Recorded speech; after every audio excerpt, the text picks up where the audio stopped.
ஒரு மாசம் கஷ்டப்பட்டு வேலை செய்யறது எதுக்காக? அந்த மாச கடைசியில வாங்குற சம்பளத்துக்காக தான். ஆனா சம்பளம் வாங்கி 10 நாள் கூட ஆகாது. நம்மள பாதி பேர் கையில காசே இருக்கிறது இல்ல.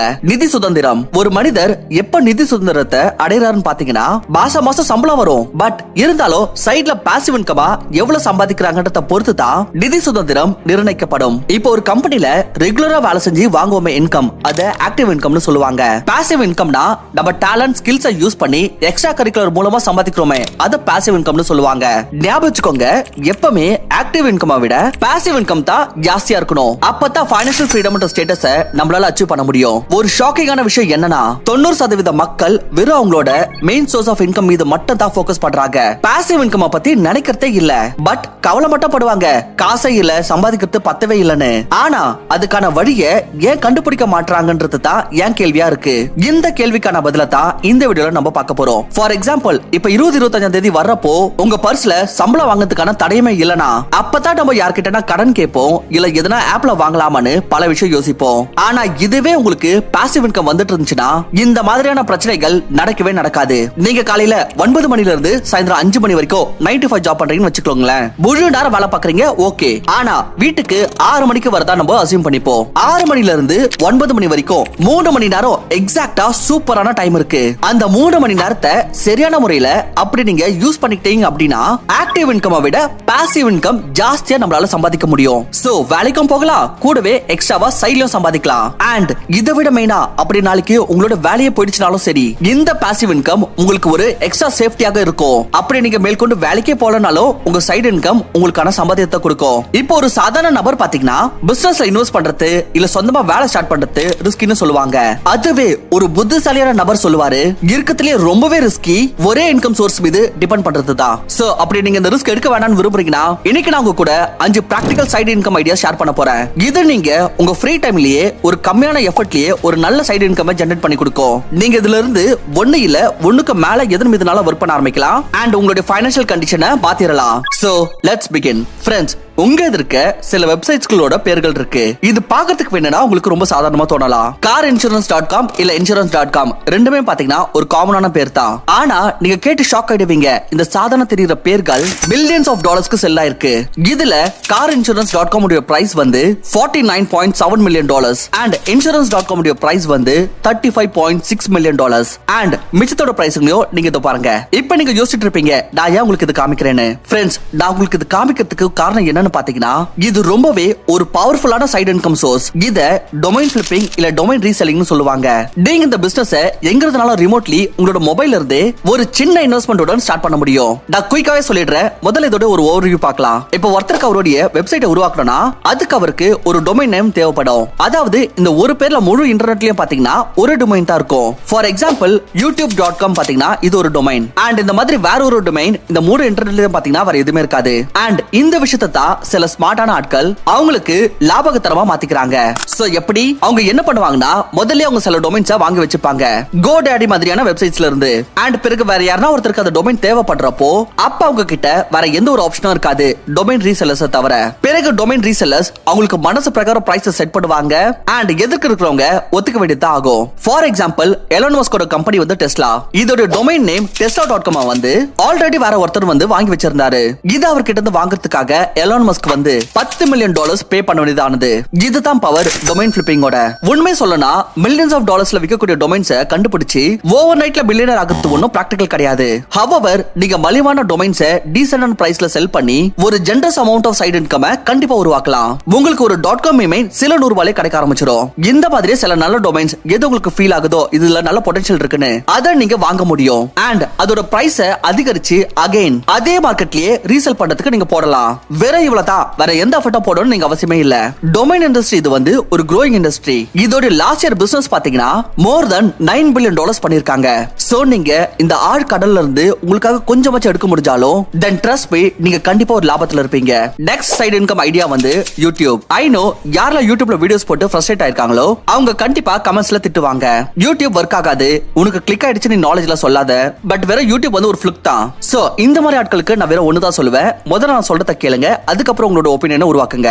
ஐ நோ யூடியூப்ல சக்சஸ் ஆகிறது அவ்வளவு சுலபமான விஷயம் கிடையாது. ஆனா நீங்க இந்த மாதிரி யோசிக்க கூடாது யூடியூப்ல இருந்து ஒரு மில்லியனர் ஆயிரணும்னு. நீங்க ஒரு யூடியூப் சேனல் ஆரம்பிங்க. வெறும் எந்த மைண்ட் செட்டோட பாத்தீங்கன்னா நான் என் நாளோடைய எக்ஸ்ட்ரா ஹவர்ஸ் என்னோட மெயின் ஜாப்க்கு அப்புறம் மிச்சம் இருக்குது. அதுல நான் யூடியூப்காக கண்டென்ட் கிரியேட் பண்ணுவேன். சோ தட் நான் என்னோட ரைட்டிங், வாய்ஸ் ஓவர், கம்யூனிகேஷன் மாதிரியான ஸ்கில்ஸ் எல்லாம் இம்ப்ரூவ் பண்ண முடியும். நீங்க வெறும் இம்ப்ரூவ்மெண்ட் மீது உங்களுடைய எல்லா ஃபோக்கஸே வைங்க. ஒவ்வொரு வீடியோவுடன் வெறும் 1% இம்ப்ரூவ் பண்றதுக்கு முயற்சி பண்ணிட்டே இருங்க. அண்ட் கண்டென்ட் கிரியேட் பண்ணிக்கிட்டே இருங்க. யூ வில் ஃபைண்ட் உங்களோட கண்டென்ட் இம்ப்ரூவ் ஆயிருக்கும் தான். கூடவே உங்களோட ஸ்கில்ஸும் பாத்தீங்கன்னா இம்ப்ரூவ் ஆயிருக்கும். சக்சஸ்ஃபுல் ஆகுறமோ இல்லையோ இது ரெண்டாவது விஷயம். வெல் எப்படியும் ஒரு கிரேட் மைண்ட் உள்ள ஆட்கள் இதை எப்பவுமே சொல்ல மாட்டாங்க நான் ஃபெயில் ஆயிட்டேன்னு. ஒன்னு அவங்க வெற்றி பெறுவாங்க, இல்ல அவங்க கத்துக்கொள்வாங்க. அண்ட் வெல் யூடியூப்ல கண்டென்ட் கிரியேட் பண்றதுக்கு நீங்க ஒன்றும் எக்ஸ்பர்ட்டாக இருக்கணும்னு அவசியம் இல்ல. உங்களுக்கு என்ன வருமோ அதுக்கு ரிலேட்டட் நீங்க கண்டென்ட் கிரியேட் பண்ணலாம் உங்களுடைய ஃபீல்ட்லயே. உதாரணத்துக்கு இவர் தான் ராஜேஷ், ஒரு ட்ரக் டிரைவர். இவர் ட்ரக் லைஃப்ஸ் உடைய வீடியோஸ் உருவாக்குவாரு. அண்ட் இவர் யூடியூப்ல ஓவர் 2 மில்லியன் சப்ஸ்கிரைபர்ஸ் இருக்காங்க. ஒரு பாட்காஸ்ட்ல இவரே சொல்லியிருந்தாரு இவரோட ஹையஸ்ட் earning வந்து ஒரு வீடியோல 2 லட்சம் ரூபாய் கிடைச்சதா. யார் தான் சொல்லுவாங்க ட்ரக் லைஃப்ல பாக்கிறதுக்கு மக்கள் இவ்வளவு இன்ட்ரெஸ்ட் காமிப்பாங்கன்னு. வெல் ராஜேஷ்கே பாத்தீங்கன்னா அவர் ஃபேமஸ் ஆகிறதுக்கு முன்னாடி இதெல்லாம் தெரிஞ்சிருக்காது. பட் ராஜேஷ் வந்து அவரோட ஃப்ரீ டைம் யூஸ் பண்ணி வீடியோஸ் உருவாக்குனாரு. அண்ட் இப்போ உலகம் அவரை பார்த்துட்டு இருக்கு. இங்க பாருங்க, ஒரு சைடு ஹசல்ன்ற விஷயத்துல பாத்தீங்கன்னா நான் எப்பவுமே யூடியூப்ல முதல்ல வைப்பேன். ஏன்னா இதுல ஆல்மோஸ்ட் பாத்தீங்கன்னா 0 இன்வெஸ்ட்மெண்ட் ஆகும். அண்ட் பொட்டன்ஷியல் பாத்தீங்கன்னா இதுல அன்லிமிட்டடா இருக்கு. தேர்ட் சைடு இன்கம் ஐடியா வந்து வீடியோ எடிட்டிங். ஐநது ரொம்பவே காமனான ஐடியா தான். ஆனா இந்த ஐடியாவை இன்க்ளூட் பண்ணதுக்கான காரணம் என்னன்னு பாத்தீங்கன்னா வீடியோ ப்ரொடக்ஷன் இண்டஸ்ட்ரி வந்து ரொம்பவே பெருசு. இங்க வீடியோ எடிட்டருக்கான ரெக்வயர்மெண்ட் பாத்தீங்கன்னா எப்பவுமே இருக்கும். நம்ம ஒரே ஒரு பிளாட்ஃபார்ம் யூடியூப் எடுத்துக்கலாம். சோ யூடியூப்ல பாத்தீங்கன்னா டெய்லி 37 லட்சம் வீடியோஸ் அப்லோட் ஆகுது. வேணும்னா இதுல சில வீடியோஸ் கொஞ்சம் விளையாட்டுக்காக அப்லோட் பண்ணப்படலாம். பட் ஸ்டில் மெனி சீரியஸான கிரியேட்டர்ஸ் இருக்காங்க வீடியோ குவாலிட்டில காம்ப்ரமைஸ் பண்றதுல. அண்ட் இதுக்காக அவங்க நல்ல வீடியோ எடிட்டர்ஸ் ஹையர் பண்றாங்க. அண்ட் இந்த ஸ்கில் வெறும் யூடியூபோட நிக்கிறதுல. அப்படி நீங்க ஒரு நல்ல வீடியோ எடிட்டிங் ஸ்கில்ல பொசஸ் பண்ணிட்டீங்கன்னா அப்ப உங்களுக்கு பெரிய பெரிய அட்வர்டைசிங் ஏஜென்சிஸ்ல இருந்தோ வேலைகள் கிடைக்கலாம். அண்ட் ஈவன் இன்னைக்கு மூவிஸோட எடிட்டிங் பாத்தீங்கன்னா ப்ரொடக்ஷன் டீம் வர்க் அவுட்சோர்ஸ் பண்றாங்க. உதாரணத்துக்கு KGF 2 மூவியோட எடிட்டிங் பாத்தீங்கன்னா ஒரு 19 வயசு இண்டிபெண்டன்ட் வீடியோ எடிட்டர் தான் பண்ணாரு. ஃப்ரெண்ட்ஸ், நீங்க வெறும் வீடியோ எடிட்டிங் மட்டும் கிடையாது, கண்டென்ட் ரைட்டிங், வாய்ஸ் ஓவர், உங்களுக்கு தெரிஞ்ச எதுனா ஒரு ஸ்கில் அதுல கண்டினியூஸா இம்ப்ரூவ் பண்ணி ஃபைவர், அப்வொர்க் மாதிரியான ஃப்ரீலான்சிங் வெப்சைட்ஸ்ல உங்களோட போர்ட்ஃபோலியோவை கிரியேட் பண்ணி உங்களோட கிளையன்ட்ஸ்க்கு நீங்க உங்க சர்வீஸை ப்ரொவைட் பண்ணலாம். உதாரணத்துக்கு ஃப்ரீலான்ஸ் எடிட்டர்ஸ் பாத்தீங்கன்னா இதுல லட்சக்கணக்கா சம்பாதிக்கிறாங்க. அண்ட் இதுல இன்வெஸ்ட்மெண்ட் பாத்தீங்கன்னா அவ்வளவு பெருசா கிடையாது. நீங்க வெறும் இதுக்கு ரிக்வயர்டான ஸ்கில்ஸை பொசஸ் பண்ணிக்கணும். அதாவது ஒரு நல்ல வீடியோ எடிட்டிங் கத்துக்கணும். நெக்ஸ்ட் சைடு இன்கம் ஐடியா வந்து ரிமோட் கஸ்டமர் சப்போர்ட் ஏஜென்ட். அப்படி நீங்க ஒரு டீசன்டான எக்ஸ்ட்ரா சைடு இன்கம் சம்பாதிக்கணும்னு விரும்புறீங்கன்னா அண்ட் பிசினஸ் உடைய ரிஸ்க் எடுக்க விரும்பலனா அப்போ remote customer support job agent வேலை செய்யறது உங்களுக்கு பெஸ்ட் சூட்டபிளாக இருக்கும். நிறைய கம்பெனிஸ் யார்கிட்டலாம் ஆபீஸ் ஸ்பேஸ் வந்து ரொம்ப கம்மியா இருக்குதோ அவங்க ஒரு ரிமோட் கஸ்டமர் சப்போர்ட் ஹையர் பண்றது பிரெஃபர் பண்ணுவாங்க. ரிமோட் கஸ்டமர் சப்போர்ட்க்கு அர்த்தம் வந்து வீட்ல இருந்து ஒரு கஸ்டமர் சப்போர்ட் சர்வீஸ் ப்ரொவைட் பண்றது. இதுக்கு நீங்க பேசிக்கான கம்யூனிகேஷன் ஸ்கில் கத்துக்க வேண்டியது இருக்கும். அண்ட் நீங்க வீட்ல இருந்து சைட் ஜாப் பண்ணலாம். Part time as well as full time ரெண்டு ஆப்ஷன் உங்களுக்கு இதுல கிடைக்க கூடும். உங்ககிட்ட ஒரு பிசி, ஒரு ஹெட்செட் அண்ட் ஃபாஸ்ட் இன்டர்நெட் கனெக்ஷனும் தேவைப்படும் இந்த ஜாப்க்கு அப்ளை பண்றதுக்கு. இதுல இருந்து கிடைக்கக்கூடிய salary ஒரு டீசன்ட்டான சைடு இன்கம் சோர்ஸாக உங்களுக்கு மாறும். உங்களுடைய ஜாப் கூடவே நீங்க செய்யக்கூடிய last side income source idea வந்து உங்களுடைய ஹவுஸ் ஹோல்டோட பொருட்களை ரெண்டுக்கு கொடுக்கிறது. இங்க பாருங்க, நீங்க ஒரு சின்ன பொருள்ல இருந்து ஒரு பெரிய பொருள் வரைக்கும் ரெண்ட்ல கொடுத்து அதுல இருந்து இன்கம் ஜெனரேட் பண்ண முடியும். பெரிய விஷயத்துல என்ன இன்க்ளூடட் பாத்தீங்கன்னா ஒரு காலியா இருக்கிற அறை இல்ல ஒரு ஸ்டோர் ரூம். இதுல யாரா ஒருத்தர் தங்க வைக்கலாம், இல்ல பொருட்களை வைக்க விடலாம். இதுக்கு பதில் நீங்க அவங்க கிட்ட இருந்து ஒரு சார்ஜ் பண்ண முடியும். அண்ட் உட்காந்துக்கிட்டே ரெகுலரான ஒரு சைடு இன்கம் ஜெனரேட் பண்ண முடியும். அண்ட் ரெண்டாவது பெரிய விஷயம், நீங்க ரெண்ட்ல கொடுத்து எதுல இருந்து நீங்க இன்கம் ஜெனரேட் பண்ண முடியும் பாத்தீங்கன்னா அது வந்து உங்களுடைய வெஹிக்கிள், லைக் உங்களுடைய கார் இல்ல பைக், ஈவன் ஒரு பைசைக்கிள் கூட ரெண்ட்ல கொடுத்து நீங்க ஒரு சைடு இன்கம் ஜெனரேட் பண்ணலாம். அப்படி உங்களோட வெஹிக்கிள் ரொம்பவே கம்மியா தான் யூஸ் பண்றீங்கன்னா, டெய்லி யூஸ் பண்றது இல்லனா, அப்ப நீங்க வேற ஒரு டிரைவிங் லைசன்ஸ் ஹோல்டர் கிட்ட சில மணி நேரத்துக்கு இல்ல சில நாட்களுக்கு ரெண்ட்டுக்கு கொடுக்கலாம். பட் இதுக்காக நீங்க மேக் ஷூர் பண்ணிக்கோங்க நீங்க செக்யூரிட்டிக்கு பிரகாரம் அவங்க கிட்ட இருந்து ஒரு அமௌண்ட் வாங்கிக்கிறீங்களான்னு. பிகாஸ் நம்மளோட வெஹிக்கிள் ரோட்ல போச்சுன்னா அது கிராஷ் கூட ஆகலாம். அண்ட் உங்களுக்கும் தெரியாது எதிர்க்க இருக்கிற நபர் எந்த அளவுக்கு ஸ்கில்ஃபுல்லான டிரைவர்னு. சோ இந்த மாதிரி நீங்க உங்களோட வெஹிக்கிளை ரெண்ட் அவுட் பண்ணியோ நீங்க ஒரு டீசன்ட் அமௌண்ட் earn பண்ணலாம். இந்த பிசினஸ் மாடல்ல ஆல்ரெடி ஏற்கனவே பெரிய பெரிய கம்பெனிஸ் உருவாயிருக்கு. தென் நீங்க உங்க வீட்ல இருக்கிற சின்ன ஐட்டம்ஸையும் நீங்க ரெண்ட் அவுட் பண்ணலாம். லைக் உதாரணத்துக்கு உங்களுடைய எதனா ஒரு கேமரா இருக்கலாம், இல்ல எதனா ஒரு மியூசிக்கல் இன்ஸ்ட்ருமெண்ட் இருக்கலாம், இல்ல ஒரு ஃபர்னிச்சரா கூட இருக்கலாம். நீங்க இந்த பொருட்களை கூட ரெண்ட் அவுட் பண்ணி ஒரு சைடு இன்கம் சம்பாதிக்க முடியும். இன்னைக்கு சென்னையில பாத்தீங்கன்னா ஒரு நாளைக்கு கேமராவை ரெண்ட் அவுட் பண்றதுக்கு நம்ம 1000 இருந்து 1500 ரூபாய் வரைக்கும் பே பண்ண வேண்டியது ஆகும். ஃப்ரெண்ட்ஸ், ஹவுஸ் ஹோல்ட் பொருட்களை ரெண்ட் அவுட் பண்றதுக்கான மிகப்பெரிய லாபம் என்னன்னு பாத்தீங்கன்னா இந்த பொருட்கள் ஏற்கனவே உங்ககிட்ட இருக்கு, அந்த அளவுக்கு யூஸ் ஆகல.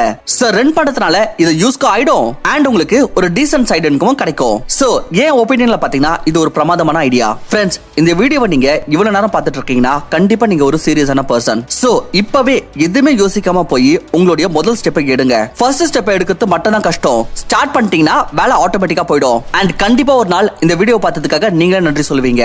இந்த வீடியோ பார்த்தது மட்டும் இல்லாம உங்களோட ஃப்ரெண்ட்ஸ் யாருக்குன்னா பணத்துக்கான குறை இருக்குன்னு தோணுச்சுன்னா அவங்களுக்கு அந்த வீடியோ ஷேர் பண்ணி கண்டிப்பா உதவி செய்யுங்க. அவங்களுக்கும் கொஞ்சமாச்சும் யூஸ்ஃபுல்லா இருந்ததுன்னு தோணுச்சுன்னா இந்த சேனலுக்கு சப்ஸ்கிரைப் பண்ண மறந்துடாதீங்க. தேங்க்யூ ஃபார் வாட்சிங். நான் உங்களை இன்னொரு நல்ல வீடியோல சந்திக்கிறேன்.